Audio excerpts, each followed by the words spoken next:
Hello, beautiful humans. I hope you're having a positive day and a positive start to this 2025 adventure.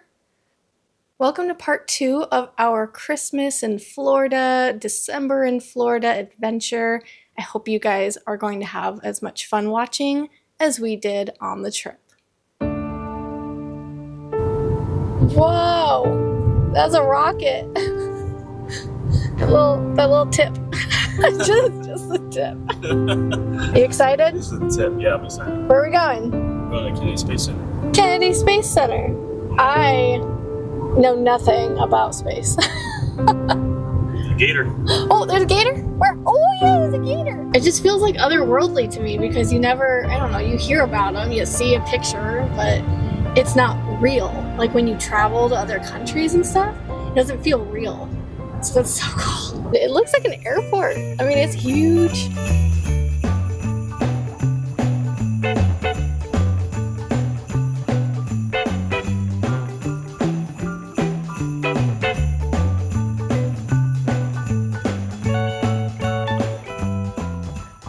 We have a bus tour, so we're going to be driven around everywhere for a little VIP. Hello.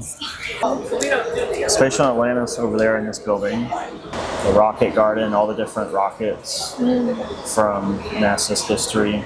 A big part of it is all this out here, which you go on the bus tour. So you have the complex here, and then you have this is also where we're going to go, the Apollo Saturn V Center there. The vehicle assembly building, and then all the launch pads are out here over the coast. So we're going to go check all that out on the bus tour, and then come back here and then check out all the exhibits and artifacts when we're done with that. And we're taking a paid bus tour, but there is one with admission. They do have speed, but if you want speed, it's closer. Sierra Space is making what's called the Dream Chaser. And it's like a little tiny version of NASA's space shuttle. It's going to be flying next year, hopefully, we'll see. Because you want the best view in the world, right? Right here at NASA. Check our website with the 2 radio towers on either side. You'll see ULA. That entire building, the one on 37 and 41, those 2 white buildings are known as Vertical Integration Facilities. ULA will assemble their rockets vertically, and that entire structure can move forwards and place the rocket on the launch pad and then move backwards. You can see the black structure in the middle. That's the tower called a gantry. That gets you up into the capsule. You go up the elevator, or you take the stairs if you're trying to get some exercise, and you go across the little arm. That gets you into the capsule. The rotation of Earth goes towards the east. It's like 800 or 1,000 miles per hour. It's very fast. So when we launch towards the east, our rockets get a boost. There are 4 high bays. Bring the shuttle in and out of them for changing out tiles, thermal blankets, upgrading their computer systems between missions, things like that. But yeah, we had built. That is known as the low bay. The components come in sideways, laying down. It's going to take Artemis 2 to space. It's actually in there currently. About a couple of months ago, they pulled in stuff here that we're going to be doing with it for folks like yourself. The strong back is able to go down those rails in and out of this building that says SpaceX. They'll initially, while it's in the building, place the rocket on it horizontally, and then it rides the rails up to the very crest of the hill of the launch pad, and it places it vertically. And then right before launch, it tilts out of the way, and it launches into space. See Mechazilla on the left, and then the original shuttle tower on the right. Now you're like, what's with that water tower? What's going on with that? Sound suppression. Let's talk about it. Sound is a very big part of rockets. They're very loud. But yeah, water suppression. We use it. Elon Musk in his first Starship launch, he didn't do that, and it blew a giant hole in his launch pad.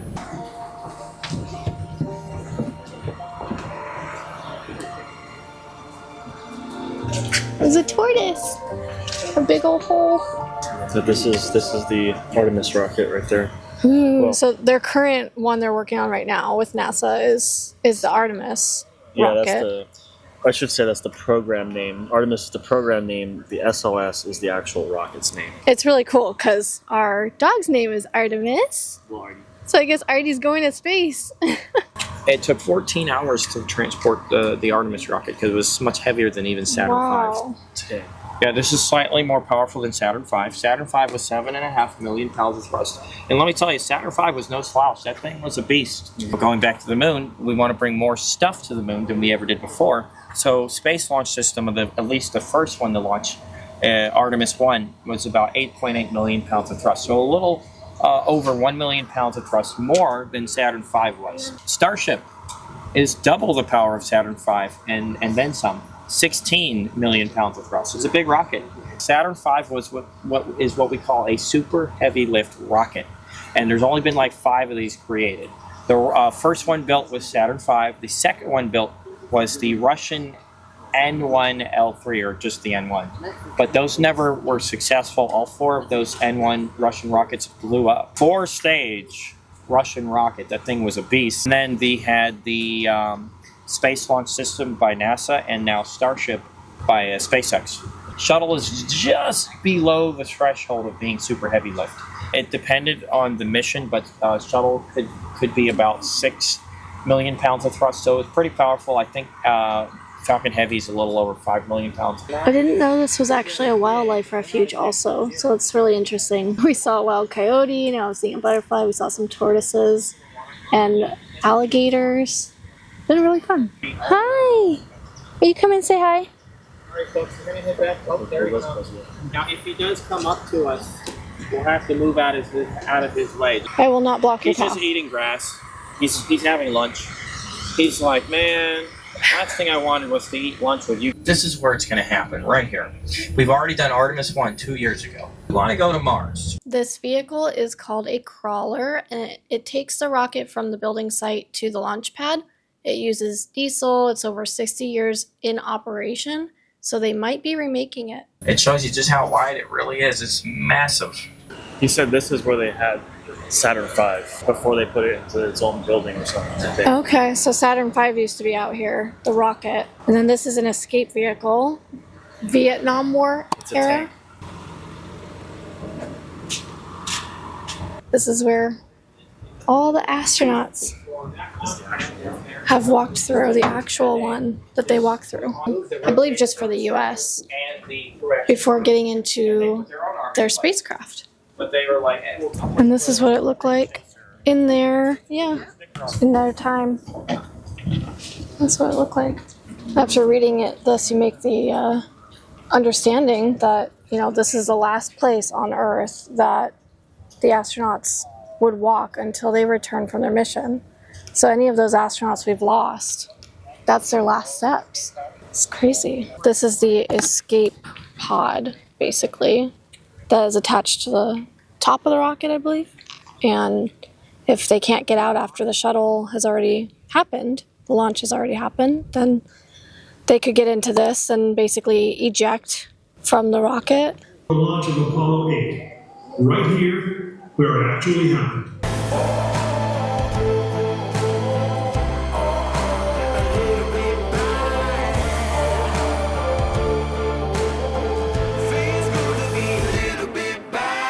So there's some trees that are for each of the astronauts, I believe, that go into space. We're going to find out about them more out here in a second. But this was made out of one of the trees that was lost during a hurricane to still commemorate that astronaut.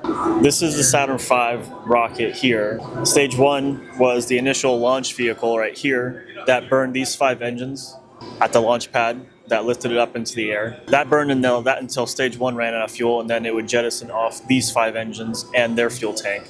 And then when you walk forward, you'll see there's a gap in the rocket up there that separates stage 1 from stage 2. Everything in front of this gap closer to us is stage 1. So that part would get removed from the rocket on the way up when it ran out of fuel. This is the command service module, what they call the CSM. Basically, after the rocket went into space and all the rocket pieces were ejected, this is what was left. This is what the astronauts rode all the way to the moon.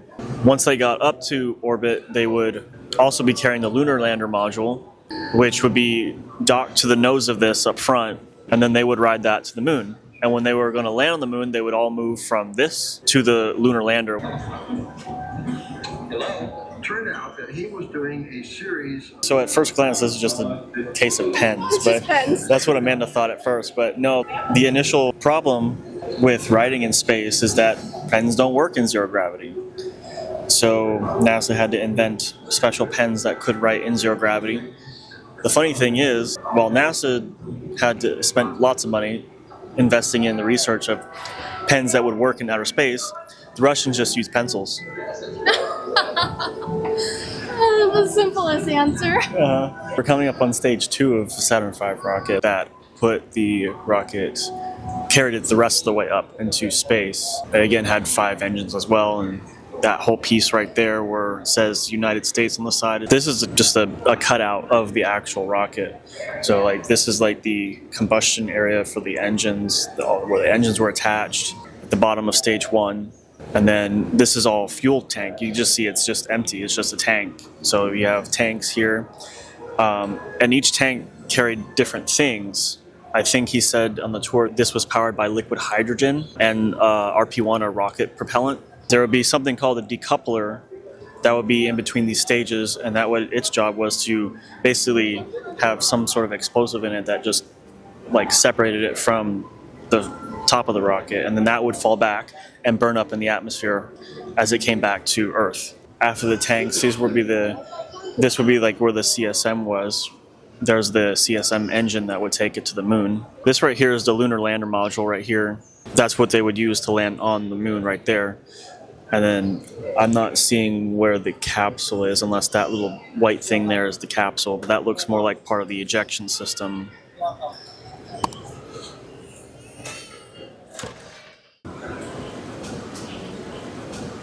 Lunar lander module. And then launching capsule. So when you're sitting at the launch pad, they're there, and they have all that behind them. And that's the only place where humans were. So if they had to eject after launch, they would be in this bottom white section. And then this is what would propel them out, and you can see the little thrusters there. This vehicle would take the astronauts after they were in gear to the launch pad, and then they would go up this elevator and go on this gangway and then get into the rocket. This is the actual one. 19 missions used this Astrovan with Apollo 7, and it was used for the first 5 space shuttle missions too. That's and awesome. It is a modified motorhome, so it is an RV. Yeah, it's literally an RV from the 60s. It looks pretty cool, actually.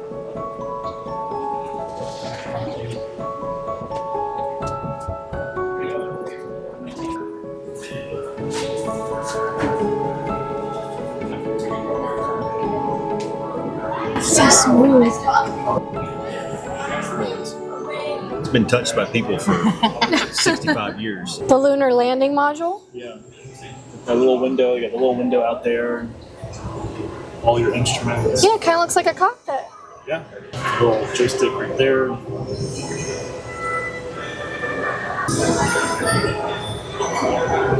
The dune buggy that basically the car for the moon.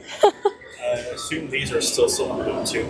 Yeah, they left a bunch of things on the moon when they went. A lot of science instruments and stuff, just because they couldn't take the weight. When they came back, they wanted to take the moon rocks instead. So a lot of this is possibly still on the moon somewhere, or disintegrated. He said the flag was, probably. Yeah. And of course, have to show you their uniform for walking the moon. These are your big boots. Those are giant. And the helmet. Apollo 14's Kitty Hawk capsule. The actual capsule. This once was white.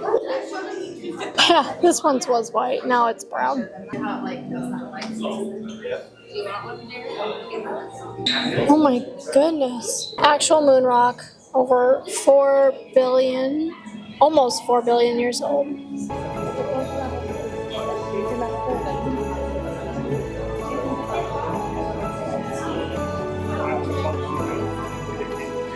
If you guys have seen Apollo 13, the movie, this is the actual suit that was worn in the 70s.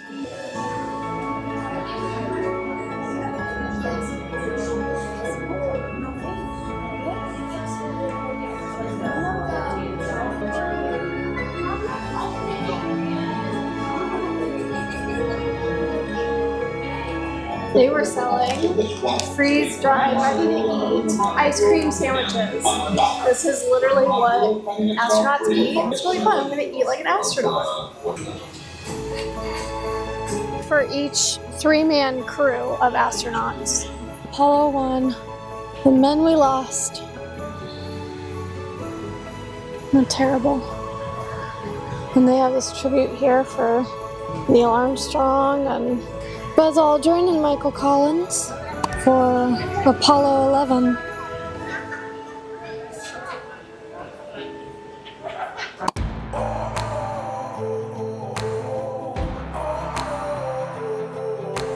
Well, it makes sense. The black is like a heat resistant. Yeah, it's gotta be. So it's a foam, silica foam tile. It's just, it looks like paper. It looks fake. It's crazy. Don't always do what I should. I'd be better if I thought I could. I'm a sucker for adrenaline. Every villain is.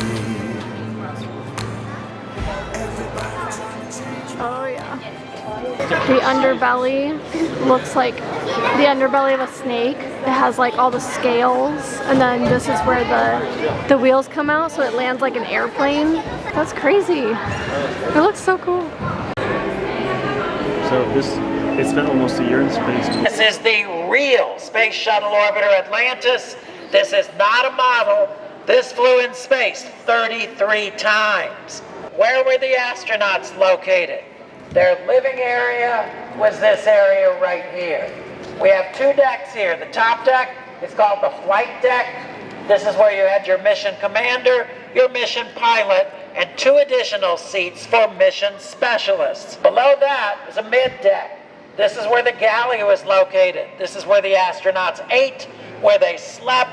This is where the bathroom was, such as it were, and 3 additional seats.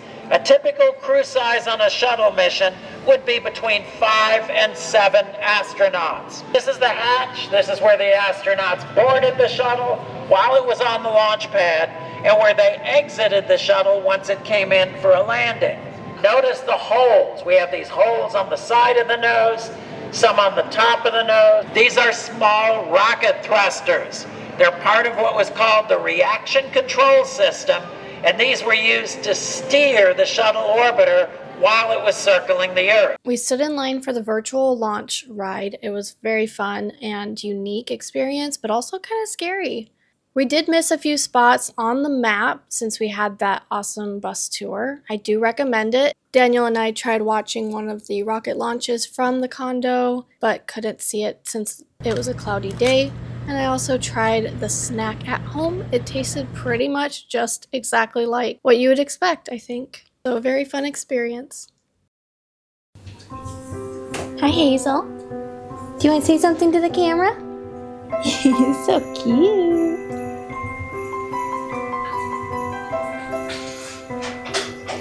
Good morning. We are going to head over to Universal Orlando, which is very exciting, for the Islands of Adventure Park.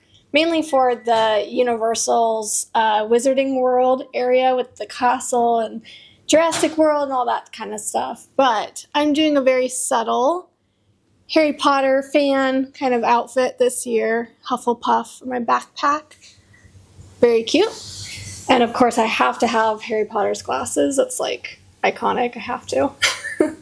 But the sea is very angry. It's actually very pretty when it's like this. And it came up all the way to like our steps, so it was really high, and I just love it. It looks so pretty. So my shirt is the Deathly Hallows, and then I have simple triangle earrings to kind of match that, and my Time Turner necklace that does turn, which I love.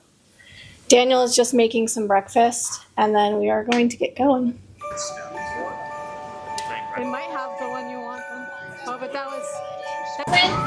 Thinking about coming here for dinner after we do the park. It closes at 8, so we've got a good 6 hours. Love all the Christmas decorations.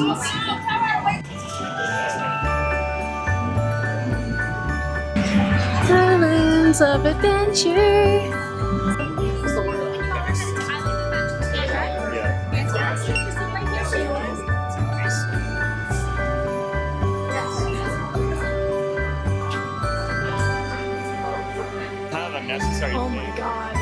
like we have like 4 kids. Yeah, it's crazy.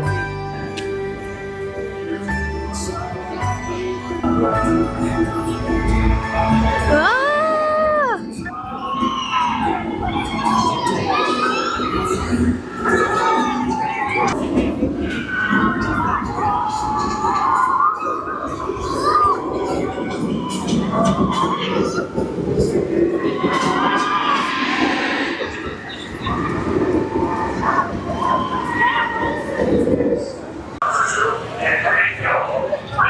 Oh, here they come.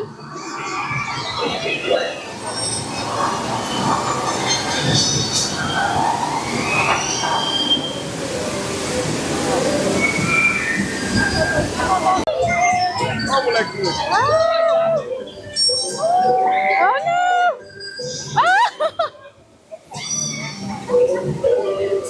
She got so.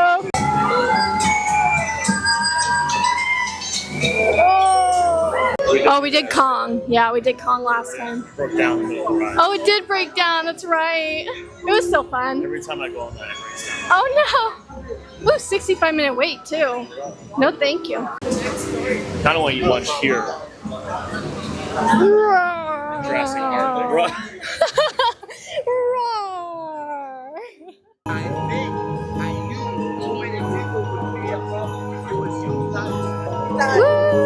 Easily.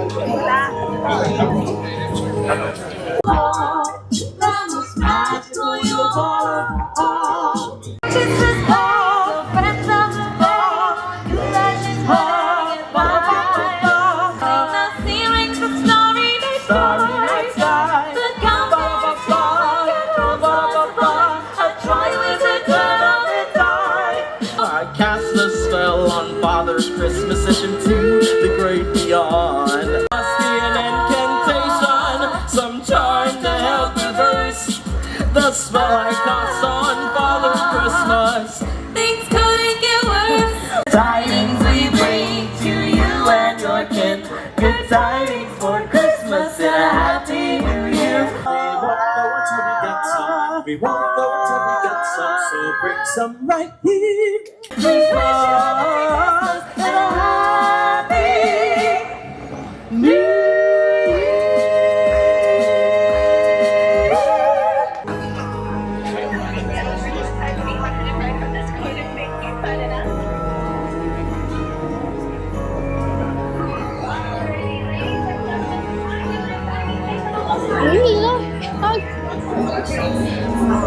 Little Hedwig is so cute. Oh, the chocolate frog. Whose is my favorite? design. Style. Yeah, style. I would say Cedric's.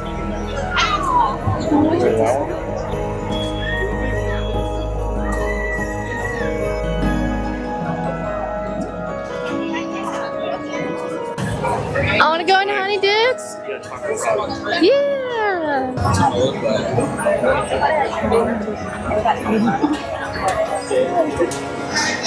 Oh, it's so fun and colorful. Every flavor of bean. Let's go. Let's go.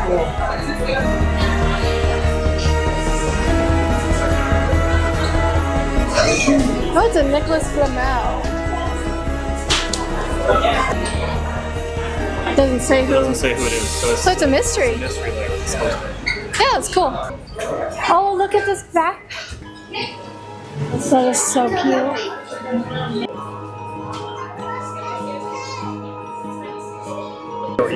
We go back to Jurassic Park.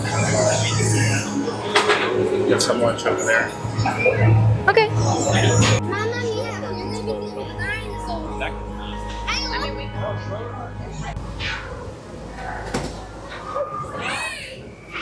Okay, so you have to order on the mobile app and then they get you a table. So we're gonna see what they've got. A lot of chicken. Okay. They have some rice bowls. Daniel's not feeling it, so we're not gonna eat here. We're gonna find other options. What else do they have? I might go to Three Broomsticks and get fish and chips or shepherd's pie.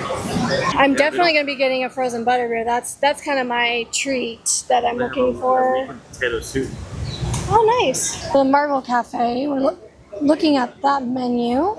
Fettuccine Alfredo. Wow. Spaghetti Pizza. meatballs, chicken parm. Okay, so we're at the Three Broomsticks, and Daniel wants fish and chips, so we're going to either get that or shepherd's pie for him. I'll find something, at least butterbeer. Yeah, like seeing it come to life. It just needs to be a little bit more exclusive. Yeah. I will pay to have no pedestrian traffic. So he got his fish and chips, shepherd's pie, potato leek soup. I got my butterbeer, salad, got some gilly water, and he bought a chocolate frog. Ah, yum yum, sugary as heck. We are in line to get a picture taken with Blue, the 2-year-old Velociraptor. It'd be cool to see the animatronic up close and how that's, you know, how they program it and get a picture taken with them. Hold on, he doesn't like to be a third wheel. So let's hold on, just back up a little bit more, okay? Back up a little bit more, back up a little bit more. Perfect, right there. Look forward, right over here. There you go. She does get a little jealous sometimes. It is mating season here at Jurassic World. Go, go, go, go, go!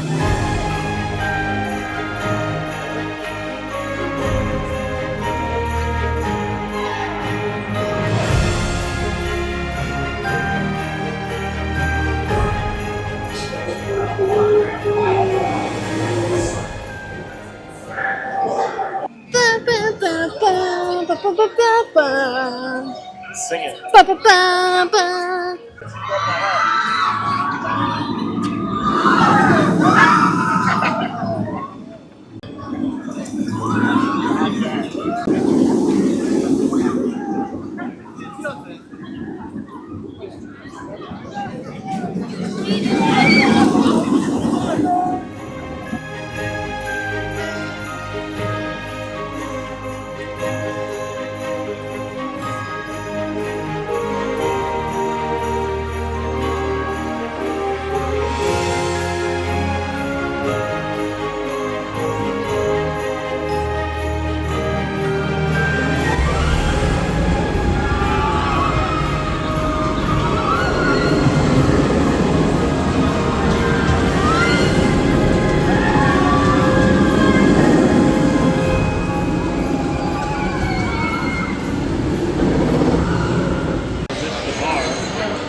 We are finally back home, which is great.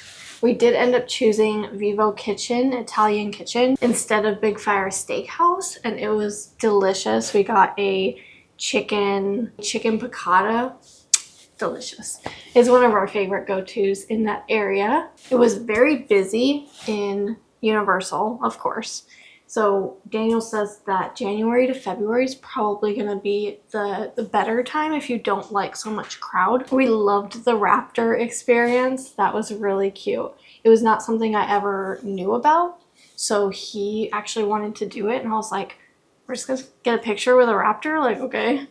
But it was big, and it was the iconic blue, and it was just really fun. A very new experience, and getting that fake scare was really cool. I knew it was coming because you see other people before you go and do it, but it was really fun to act it out and get that picture. Kennedy Space Center was definitely a highlight because I didn't know anything going into it. I didn't know it was a thing, and Daniel's like, hey, let's just go do this one day, and I was like, okay. So I learned a lot. It was a very cool experience. I did end up going to Arizona for my own family Christmas and had a lot of fun there. And it was crazy seeing the landscape change when I was going back to Orlando, seeing from Arizona from the plane versus Orlando from the plane. So I am back home now in North Carolina and actually enjoying a little bit of a snow day. Pretty much a thin sheet of it, and we actually got rain afterwards, so it turned to ice pretty quickly, but having a little bit of a magical day watching the snowfall is just, I can't put it into words. It reminds me of my childhood, and we've always talked about going and doing like a ski trip would be fun. So I'm just enjoying it and making sure I soak up every minute we have of it. And when we walked in the door coming home, it was like seeing our space and all the work I've put into it, and just what we chose to be our home and our layout was like it was brand new. It was very exciting. I felt like I was moving in again, except everything was done and ready for me. And we had to kind of relearn where like silverware was, because we were gone for over a month, which was new for me. And it was nice. Everything was clean because I do that before I leave. And it was really fun just to come in and felt like home, have your own bed, have your own couch and your own things. And while we were driving home, so we drove separately, and when we were driving, I actually spotted, which is very fitting, SpaceX's Starlink satellites. So if you've never seen it, Daniel has seen it once from the plane, and it's like, I thought I was seeing a line of stars moving. So at first it was just a weird like, whoa, that looks like a straight line of faded stars. But then I saw them moving very slowly in unison. And I was like, what is that? Like, that was so weird. And so I called Daniel and I said, you know, it's gone now, you can't see it, but this is what I saw. And he said, yeah, that's the satellites. I was like, what? I've never seen anything like cool or new or intriguing in the sky besides just everyday stars. So that was really fun and definitely on cue for this video. I wish I could have gotten a video, but I was driving, so I could not. So I hope you guys had as much fun watching and learning as I did. It's definitely going to be a memory for this video, and I hope you guys are having a great start to your new year. Stay positive.